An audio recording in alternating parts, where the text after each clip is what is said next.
Hello everyone, welcome back to intelligent Rahu YouTube channel. तो guys एक बार फिर से मैं आप लोगों के लिए लेकर आया हूँ आपके मैथ्स के इंपॉर्टेंट क्वेश्चन आपके आरआरबी एनटीपीसी और ग्रुप डी एग्जाम के लिए। इससे पहले ऑलरेडी मैं टॉपिक वाइज भी ला चुका हूँ, जाके चेकआउट कर लेना। डिस्क्रिप्शन बॉक्स में लिंक मिल जाएगा आपको मेरी मैथ्स मस्ती प्लेलिस्ट का।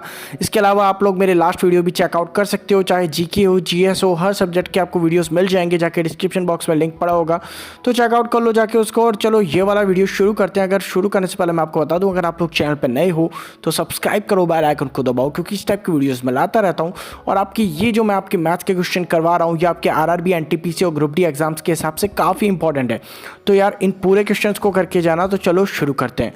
तो यहाँ देखो, आपको पहला क्वेश्चन दिया हुआ है, भूमि के स्तर पर एक ऊर्ध्व यानी कि वर्टिकल मीनार की परछाई की लंबाई उस समय 10 मीटर बढ़ जाती है जब सूर्य की तुंगता यानी कि ऊंचाई 45 डिग्री से 30 डिग्री पर परिवर्तित होती है।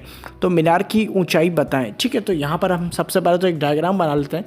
तो देखो यहाँ पर आपको सबसे पहले दे रखा है कि कोई मीनार होगी, तो अभी हमें पता नहीं है, तो हम लोग एक मीनार यहाँ पर बना लेते हैं। ठीक है, यहाँ पर हम लोगों ने एक मीनार बना दिया, अभी हम लोग और कुछ नहीं लिख रहे हैं। ठीक है, तो यहाँ पर हम कह सकते हैं कि कोई सूर्य होगा आपका, तो यहाँ पर पहले कोई सूर्य होगा, तो यहाँ पर आपकी जो परछाई बन रही होगी। ठीक है, तो यहाँ पर आपकी जो परछाई बन रही होगी, तो फिलहाल में यहाँ बन रही होगी। ठीक है, तो यहाँ पर आपकी एक परछाई बन गई होगी। ठीक है, तो यहाँ पर हम लोग कह सकते हैं ये जो है इसकी परछाई है। तो अभी हमको इसकी लेंथ नहीं पता, तो हमें लेंथ अभी इसकी नहीं पता, हम लोग इसकी लेंथ मान लेते हैं। ठीक है, x मीटर। ठीक है, और ये आपका जो एंगल मान लेते हैं हम लोग, तो इस एंगल को हम लोग मान लेते हैं आपका 45 डिग्री। ठीक है, तो 45 डिग्री आप एंगल मान लो। उसके बाद में ये कह रहा है जब सूर्य की ऊंचाई बढ़ती है तो यहाँ पर जो है इसकी जो परछाई की लंबाई है वो 10 मीटर बढ़ जाती है। यानी कि हम लोग कह सकते हैं, मैं पेन चेंज कर लेता हूँ, तो हम लोग कह सकते हैं कि यहाँ पर आपका कोई यहाँ पहुँच गया होगा सूर्य, मतलब जो परछाई है वो यहाँ तक पहुँच गई होगी। ठीक है, तो यहाँ पर हम लोग इसको भी मिला देते हैं। तो ये जो एंगल है ये आपका कितना डिग्री बता रखा है उसमें कि 30 डिग्री हो जाता है, तो यहाँ पर हम लोग इसको 30 डिग्री मान लेते हैं। ठीक है, तो अब यहाँ पर हमको ये कह रहा है कि ये वाली आपकी जो लंबाई है ये 10 मीटर है। ठीक है, और ये वाली जो आपकी लंबाई है ये आपकी x है। ठीक है, तो अब यहाँ पर देखो 10 मीटर की जो है आपकी मतलब फ़र्क पड़ा है, 10 मीटर आपका जो है वो डिस्टेंस हो गई है यहाँ पर। तो इस क्वेश्चन को हम लोग कैसे करेंगे, तो मैंने आपको बताया, देखो इस टाइप के क्वेश्चंस मैंने आपको करने बताए हैं। मैंने आपको बताया था कि जब आपका 30 डिग्री हो और आपका 60 डिग्री हो तो आपको क्या वैल्यू रखनी है, आपका जब 45 डिग्री हो तो क्या वैल्यू रखनी है। ठीक है, तो सबसे पहले हम लोग क्या करते हैं कि हम लोग मानते हैं कि 45 डिग्री ये वाला जो एंगल है, यानी कि रेड वाला ट्राइंगल को हम लोग देखते हैं। तो रेड वाले ट्राइंगल में हम लोग देख सकते हैं कि ये जो आपका 90 डिग्री का है, तो ये वाला तो आपका 90 डिग्री एंगल बना लेगा। ये वाला आपका 45 डिग्री है। तो हमें एक चीज़ पता है कि आपका जो एक ट्राइंगल होता है उसमें टोटल एंगल कितने होते हैं, तो आपका जो एक ट्राइंगल होता है उसका जो टोटल एंगल होते हैं वो आपके 180 डिग्री होते हैं। ठीक है, तो यहाँ पर हमको 90 डिग्री और 45 डिग्री तो मिल गया, तो अब रिमेनिंग कितना बचा, तो 45 डिग्री और बचा, तो यहाँ पर हमारा 45 डिग्री और आ जाएगा। ठीक है, तो ये आपका 45 डिग्री आ चुका है। फाइन, तो अब यहाँ पर हमारा अगर 45 डिग्री आ गया तो यहाँ पर एक चीज़ देखो, ये आपका समद्विबाहु त्रिभुज हो गया। ठीक है, समद्विबाहु त्रिभुज हो गया क्योंकि आपके दो एंगल जो है वो बराबर है। तो दो एंगल बराबर है तो दो साइड भी बराबर होगी। कौन कौन सी, एक तो ये वाली और एक ये वाली। तो यहाँ पर अब देखो कि इसकी जो लेंथ है, रेड वाले की लेंथ है वो कितनी दे रखी है, हमारे x दे रखी है। तो अगर ये इसकी लेंथ x है तो हमारी इसकी लेंथ भी आपकी x ही होगी, क्योंकि ये भी 45 डिग्री के सामने और ये भी 45 डिग्री के सामने। तो यहाँ पर इन दोनों की लेंथ तो आपकी x मीटर आ गई। ठीक है, तो अब x तो आ गई। अब हमसे पूछा क्या है, मीनार की ऊंचाई बताइए। तो अभी हमको x की वैल्यू भी ज्ञात करनी है। तो अब हम लोग कैसे ज्ञात करेंगे, तो वो ज्ञात करेंगे हम लोग बाहर वाले ट्राइंगल को लेकर। तो बाहर वाला ट्राइंगल कौन सा हमारा, तो ये ब्लू वाला ट्राइंगल जो है, तो ये ब्लू वाले को हम लोग कंटिन्यूस करते हैं यहाँ पे, और ये जो है आपका पूरा एक नया ट्राइंगल बन गया। तो यहाँ पर देखो आपका ये जो है 30 डिग्री है, ये वाला तो आपका 90 डिग्री है ही, और ये जो है आपका ये कौन सा एंगल हो जाएगा, तो ये आपका 60 डिग्री हो जाएगा। ठीक है, तो यहाँ पर आपका ये 60 डिग्री एंगल हो गया। तो मैंने आपको कल क्या बताया था कि अगर 30 डिग्री के सामने की वैल्यू आपकी 1 हो तो आपकी जो 60 डिग्री है उसके सामने की वैल्यू हो जाएगी आपकी 1√3, और वहीं आपकी जो 90 डिग्री है उसके सामने की वैल्यू हो जाएगी 2। ठीक है, तो अभी हमको एक चीज़ बताओ, हमको क्या पता लगाना है, हमको x की वैल्यू पता लगानी है। तो अब एक चीज़ देखो कि यहाँ पर हमारी जो देखो यहाँ पर आपका जो 30 डिग्री है, तो 30 डिग्री के सामने की वैल्यू तो आपकी x है। तो यानी कि हमको एक चीज़ तो पता चल गई कि 30 डिग्री के सामने की वैल्यू अगर x है, तो यहाँ पर 60 डिग्री के सामने की वैल्यू क्या हो जाएगी आपकी, 60 डिग्री के सामने की वैल्यू हो जाएगी x√3। ठीक है, यहीं से हम लोग पुट कर देते हैं। तो एक की जगह पे x है तो x√3 हमारी 60 की वैल्यू हो जाएगी। ठीक है, तो ये तो हो गई हमारी 60 डिग्री की वैल्यू एंगल के हिसाब से। लेकिन एक्चुअल में अगर हम लोग यहाँ पर डायग्राम के अंदर देखें तो हमारी जो 60 डिग्री के सामने वाली भुजा है उसकी वैल्यू कितनी है, तो वो है आपकी 10 मीटर प्लस एक्स। ठीक है, ये भी तो है आपकी 60 डिग्री के सामने की वैल्यू। तो यानी कि हमारे पास 60 डिग्री के सामने की वैल्यू 2 आ गई। तो हम लोग क्या कर सकते हैं, हम लोग सिंपली उसको इक्वल पुट कर देते हैं। तो यहाँ पर हम लोग पुट कर देते हैं 60 डिग्री की दोनों वैल्यूज़, जो कि है आपकी x√3 और इज इक्वल टू आपका 10 प्लस एक्स। ठीक है, तो ये आपकी जो है 60 डिग्री के सामने की वैल्यू आ चुकी है। फाइन, तो अब देखो यहाँ पर हमारी वैल्यूज़ आ गई है। अब यहाँ पर क्या करो, वैल्यूज़ निकाल लो अभी। तो यहाँ पर हम लोग क्या कर सकते हैं, x√3 और 10 प्लस एक्स है, तो यहाँ पर हम लोग क्या करेंगे, 10 को छोड़ देंगे इधर की तरफ और यहाँ पर x√3 माइनस एक्स, यानी कि x को हम लोगों ने शिफ्ट कर दिया।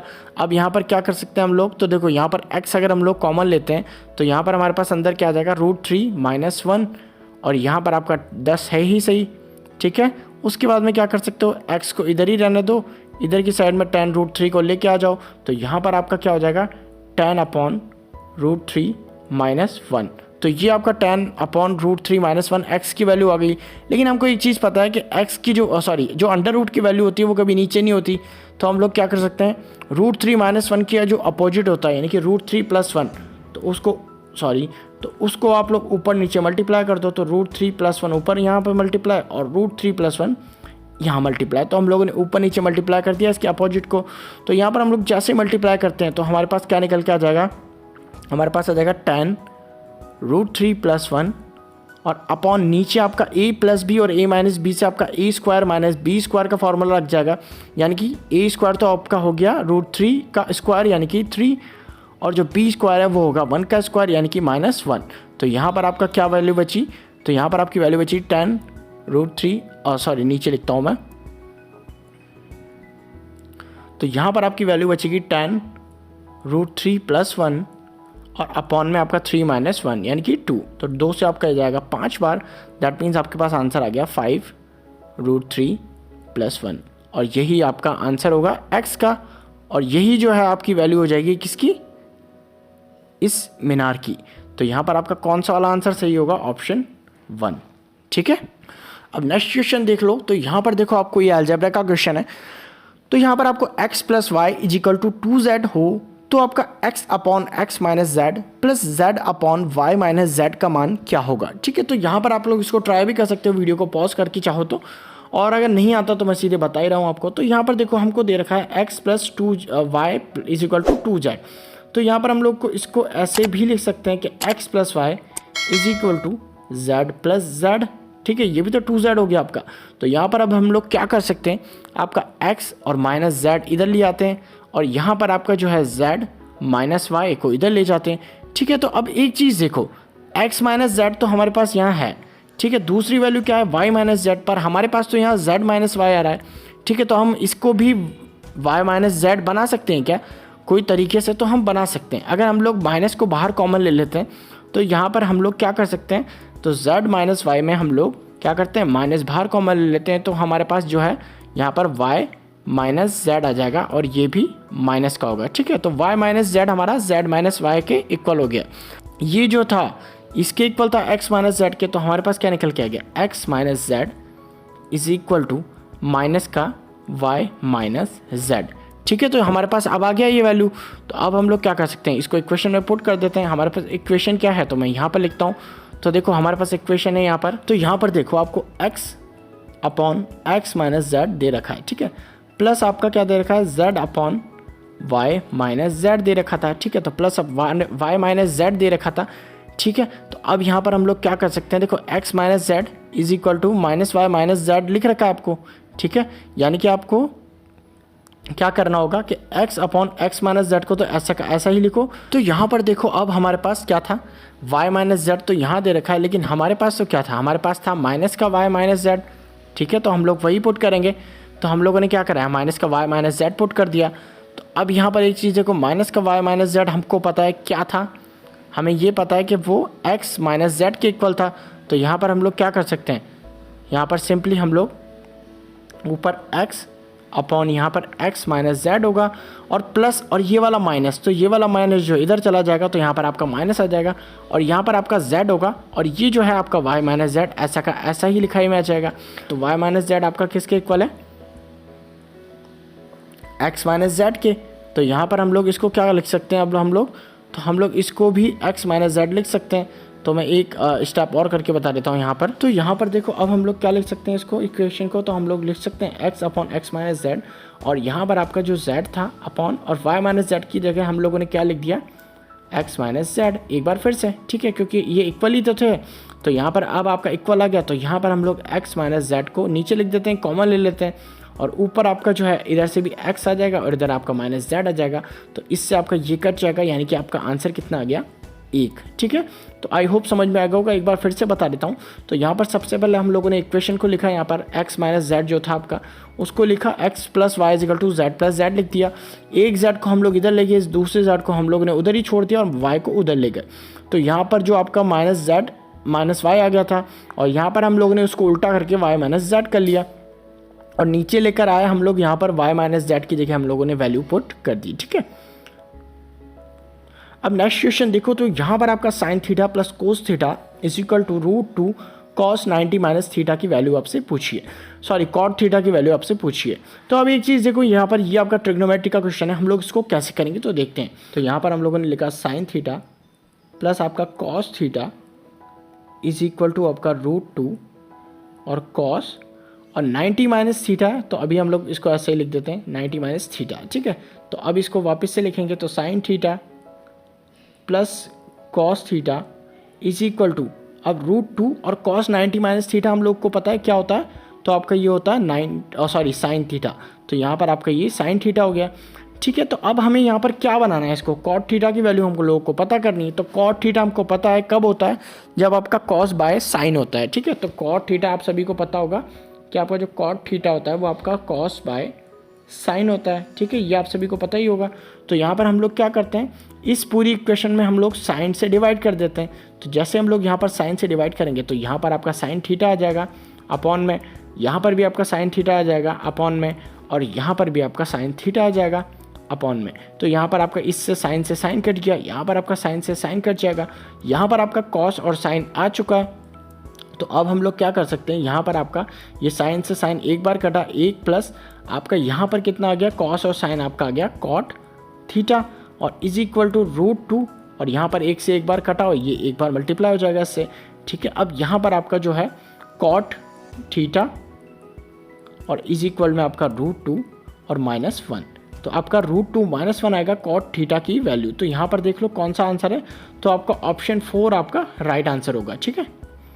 अब नेक्स्ट क्वेश्चन देखो, तो यहाँ पर देखो एक रेलगाड़ी अपनी स्वयं की चाल की 7/11 चाल से चलकर किसी स्थान पर 22 घंटे में पहुँचती है। यदि रेलगाड़ी अपनी स्वयं की ही चाल से चले तो कितने समय की बचत हो जाएगी। यानी कि वो कहना चाह रहा है कि रेलगाड़ी की मान लो कोई चाल थी आपकी, तो चाल हम लोग देखते हैं पहले। तो रेलगाड़ी की चाल पहले थी मान लो 11, तो उसने क्या करा 7 की स्पीड से चली वो, ठीक है। तो वो कह रही है कि अगर वो किसी स्थान पर 22 घंटे में पहुँचती है, ठीक है, यानी कि वो उस स्थान पर 22 घंटे में पहुंच रही है। लेकिन अगर रेलगाड़ी स्वयं की चाल से चलती, यानी कि पहले की चाल से चलती, यानी कि 11 की स्पीड से चलती, तो वह जल्दी पहुंच जाती है। तो कितने टाइम की बचत वो कर लेती। तो एक चीज़ आप लोग याद रखो कि आपका जो स्पीड होता है वो 1 टाइम के इक्वल होता है। कब होता है, जब आपकी डिस्टेंस जो है वो बराबर हो, यानी कि डिस्टेंस टोटल जो होती है आपकी बराबर होती है। अब यहाँ पर देखो रेलगाड़ी अपनी स्वयं की चाल से चल के अगर जाती तो भी वो इतनी दूरी कवर करती जो कि वो नई चाल से चल के कवर कर रही है, ठीक है। तो यहाँ पर हम लोग को क्या पता चला इस हिसाब से कि वो डिस्टेंस जो है सेम है, यानी कि इनकी जो चाल है वो सेम जो डिस्टेंस है सेम है, तो इनके जो टाइम के रेशियो होंगे वो अपोजिट हो जाएंगे स्पीड के। यानी कि अगर हम लोग यहाँ पर स्पीड का रेशियो 11/7 है, तो यहाँ पर हमारा टाइम का रेशियो हो जाएगा 7/11। यहाँ पर आप लोग देख सकते हो, अगर हम 11 को 7 से मल्टीप्लाई करेंगे तो 77 किलोमीटर आएगा और 7 को 11 से मल्टीप्लाई करेंगे तो भी 77 किलोमीटर आएगा, यानी कि डिस्टेंस आपकी सेम ही कवर होगी हर बार, ठीक है। तो यहाँ पर अब हम लोग क्या करेंगे, तो देखो यहाँ पर हमको क्या पता चला कि जब 7 की स्पीड से जाएगा वो, यानी कि नई स्पीड से जाएगा, तो वो 11 टाइम लेगा। 11 टाइम की जगह हम लोगों को क्या दे रखा है क्वेश्चन में, 22 दे रखा है। तो 11 की जगह अगर आप लोगों को 22 दे रखा है, यानी कि 2 से मल्टीप्लाई करा है, तो यानी कि जब वो पुरानी स्पीड से जाता यानी कि 11 की स्पीड से जाता तो वो 7 टाइम में पहुंच जाता। तो एक टाइम आपका 2 के इक्वल है, तो 7 टाइम आपका कितने के इक्वल हो जाएगा, 2 × 7 के, यानी कि 14 घंटों के इक्वल है। ठीक है, तो आपका 14 घंटे में पहुंचता अगर वो नई पुरानी स्पीड से चलता तो अब ये पूछ रहा है कि कितने समय की बचत हो जाएगी। तो यहाँ पर देखो आपका 22 घंटे में ले रहा है, यहाँ पर आपका 14 घंटे में ही पहुँच जाता। तो यहाँ पर डिस्टेंस कितना हो जाएगा आपका, दोनों का डिफरेंस कितना हो जाएगा, 22 - 14 यानी कि 8 घंटे। तो ठीक है, अब नेक्स्ट क्वेश्चन देखो, यहाँ पर आपको दे रखा है ए और बी मिलकर एक कार्य को 30 दिन में पूरा कर सकते हैं। उन्होंने 20 दिन कार्य किया और तब बी ने कार्य करना छोड़ दिया। शेष कार्य ए ने अकेले और 20 दिन में पूरा किया। ए अकेले उस कार्य को कितने दिन में पूरा कर सकता है। ए और बी जो है वो मिलकर काम को 30 दिन में पूरा कर सकते हैं। तो उन्होंने 30 दिन में वो किसी काम को पूरा कर सकते हैं। तो हम लोग मान सकते हैं कि वो मान लो एक दिन में एक काम कर रहे थे, तो 30 दिन में उन्होंने कितना काम कर लिया होगा, टोटल 30 काम किया होगा, यानी कि टोटल वर्क आपका कितना है, 30 है। ठीक है, तो टोटल वर्क आपका 30 है। लेकिन ए और बी ने कितने दिन काम किया, 20 ही दिन काम किया। तो ए और बी जो हैं उन्होंने 20 दिन काम किया, तो हम लोग कह सकते हैं कि 20 दिन उन्होंने काम किया होगा। ठीक है, अब वहाँ पर क्या रहा है कि जो बचा हुआ काम था, ठीक है, वो उन्होंने ए ने कितने दिन में किया, 20 दिन में किया। तो अभी एक चीज़ बताओ, ए प्लस बी ने अगर 20 दिन काम किया और पर डे वो एक के हिसाब से काम कर रहे हैं, तो 20 दिन में उन्होंने 20 काम कर लिया होगा। तो अब बचा कार्य कितना है, 30 - 20 लिख दो। तो 30 - 20 अगर आप लोग करते हो तो आपका कितना बचेगा, 10 काम बचेगा। तो हमें पता चल गया ए ने अकेले 10 काम किया और कितने दिन में किया, वो 20 दिन में। ठीक है, यानी कि ए जो है वो 10 काम 20 दिन में कर रहा है। यानी कि हमें पता चल गया कि ए की जो एफिशिएंसी है वो कितनी है, तो वो ए की एफिशिएंसी हो जाएगी 10/20 यानी कि 1/2। ठीक है, तो यहाँ पर ए की एफिशिएंसी आपकी 1/2 आ गई, जबकि हमारी ए प्लस बी की एफिशिएंसी कितनी थी, 1 थी। ठीक है, तो यहाँ पर ए प्लस बी की एफिशिएंसी आपकी 1 थी, ए की एफिशिएंसी आपकी 1/2 है। तो यहाँ पर आप लोग लिख दो। तो अब एक चीज़ देखो, यहाँ पर हमें एक चीज़ पता चल रही है, ए प्लस बी एक दिन में एक काम कर रहे हैं, तो वो 30 दिन में 30 काम कर लेते, तो यानी कि वो 30 दिन में 30 काम कर लेते। तो टोटल ये आपके डेज लिख लेता हूँ मैं सामने। तो यहाँ पर आपका 1 × 30 आपका 30 वर्क हो गया। तो यहाँ पर देखो 30 काम करना था टोटल, तो इन्होंने तो 30 दिन में कर दिया मिलकर। लेकिन ए जो है वो एक दिन में एक ही काम कर रहा है, तो यानी कि उसको 30 काम करने के लिए कितने दिन लगेंगे। तो यहाँ पर सिंपली हम लोग क्या कर सकते हैं, 1/2 का 2 इधर जाके मल्टीप्लाई हो जाएगा, यानी कि 60 दिन में वो काम करेगा। ठीक है, क्योंकि ए प्लस बी की एफिशिएंसी 1 थी, तो उसे 30 काम करने में 30 दिन लगे। वहीं पर ए की एफिशिएंसी कितनी थी, 1/2 थी, तो 30/1/2 कर दो। तो यहाँ पर 2 ऊपर चला जाएगा, यहाँ पर 60 आ जाएगा, यानी कि 60 आंसर होगा इस क्वेश्चन का। ठीक है, यानी कि ए टोटल काम को 60 दिनों में करता है।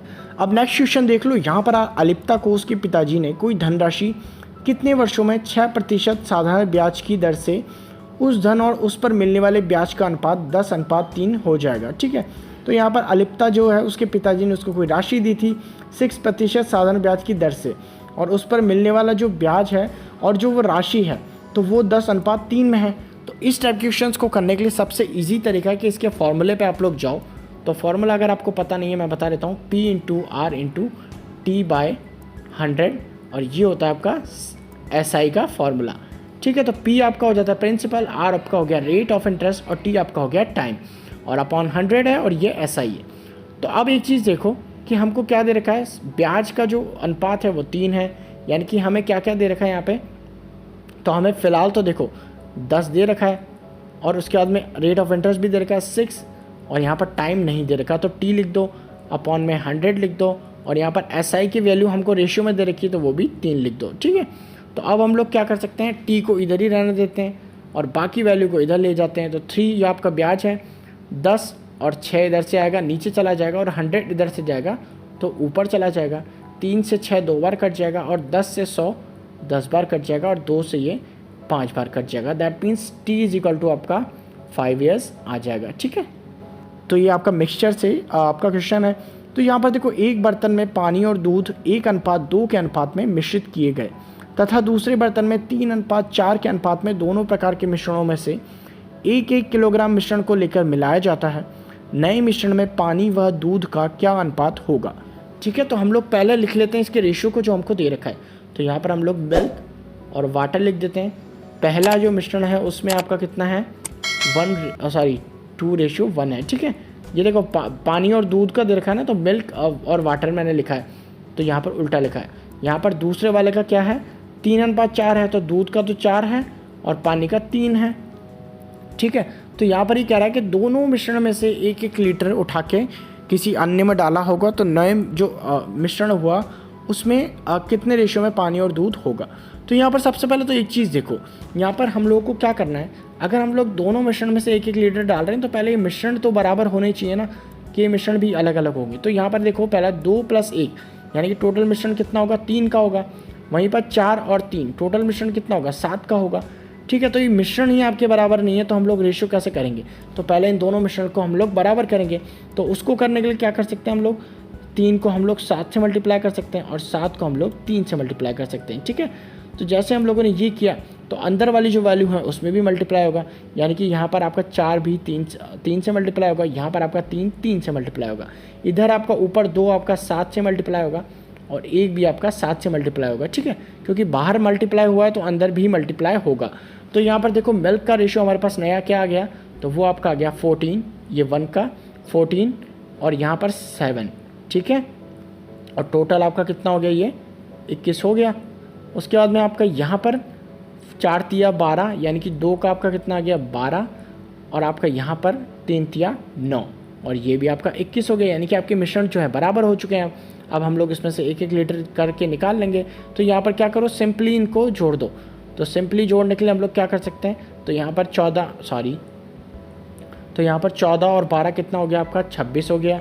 वहीं पर आपका 9 और 7 कितना हो गया आपका 16 हो गया, ठीक है। तो यहाँ पर आपका जो है ये रेशियो आ रहा है अभी। अब इसको हम लोग काट लेते हैं कितनी बार कट रहा है, तो अगर हम लोग इसको 2 से काटते हैं तो ये आपका 8 बार जाएगा और ये आपका 13 टाइम जाएगा, यानी कि आपका मिल्क और वाटर का रेशियो कितना हो जाएगा 13:8, ठीक है। यानी कि हमारा मिल्क और वाटर का था, तो मिल्क और वाटर का आपका 13:8 था, तो वाटर और मिल्क का कितना हो जाएगा 8:13 और आपका ऑप्शन 4 आपका राइट आंसर होगा, ठीक है। अब यहाँ पर आपका लास्ट क्वेश्चन दे रखा है, ये काफ़ी इंपॉर्टेंट क्वेश्चन है, ये काफ़ी एग्जाम्स में आता है। तो यहाँ पर देखो, किसी हीरे का मूल्य उसके भार के वर्ग के अनुक्रमानुपाती है। एक हीरा 4 टुकड़ों में इस प्रकार टूटा कि उनके भारों का अनुपात 1:2:3:4 है। यदि टूटने पर हीरे के मूल्य पर 1,40,000, ये 1 0 ज़्यादा लिख दिया, 1,40,000 होगा ये, ठीक है। तो 1,40,000 रुपये की हानि हुई, तो बिना टूटे हुए हीरे का मूल्य कितना था, ठीक है। तो हम लोग यहाँ पर लिख लेते हैं भार को, ठीक है। तो भार कैसे लिखते हैं हम लोग, एक तो हो गया उसका टूटने के पहले, तो टूटने के पहले हम लोग इन चारों को जोड़ लेंगे। तो टूटने के पहले इनकी चारों को जोड़ते हैं, तो 1 + 2 + 3 + 4 यानी कि टोटल कितना हो गया 4 3 7 2 9 1 10। तो ये भार इसका पहले था, ठीक है। और ये वाला जो है टूटने के बाद का हो जाएगा। टूटने के बाद का भार कितना हो गया इसका 1:2:3:4, ठीक है। ये टूटा है अभी। तो अब हमें कह रहा है कि इनके जो वर्ग है इनके अनुक्रमानुपाती इनका मूल्य होगा। तो अगर हम लोग यहाँ पर मूल्य लिखते हैं तो यहाँ पर 10 है, 10 का स्क्वायर कर लो आप लोग, तो 10 का स्क्वायर इसका मूल्य हो जाएगा। वहीं पर इसका मूल्य कर लेंगे तो देखो इन सब का स्क्वायर हमको अलग अलग करना पड़ेगा। तो 1 का स्क्वायर 1 हो गया, 2 का स्क्वायर 4 हो गया, 3 का स्क्वायर 9 हो गया और 4 का स्क्वायर 16 हो गया। तो अगर हम लोग यहाँ पर लिख देते हैं 100, तो इनका जो स्क्वायर हो जाएगा वो हो जाएगा 16 9 25 और 5 30 यानी कि 30। यानी कि एक चीज़ देखो, पहले मूल्य कितना था 100 था, बाद में मूल्य कितना हो गया 30 हो गया। यानी कि हमें कितने का नुकसान हुआ, हमें नुकसान हुआ यहाँ पर 70 का, और 70 का नुकसान हमको दे रखा है 1,40,000 के बराबर। तो 1,40,000 अगर 70 के बराबर है तो यहाँ पर हम लोग 100 के बराबर किसको ले सकते हैं, तो 70 कर दो डिवाइड में और यहाँ पर 100 मल्टीप्लाई कर दो। 1 0 से 1 0 गया, यहाँ पर आपका 7 से 2 बार जाएगा और यहाँ पर आपका 2000 × 100 यानी कि 2 लाख। तो 2 लाख आपका राइट आंसर होगा, यानी कि ऑप्शन 3। तो आई होप ये वीडियो आपको पसंद आया होगा। अगर वीडियो पसंद आया तो लाइक करना, चैनल पे नए हो तो सब्सक्राइब करना। मिलते हैं आपसे अगली वीडियो में, बाय बाय।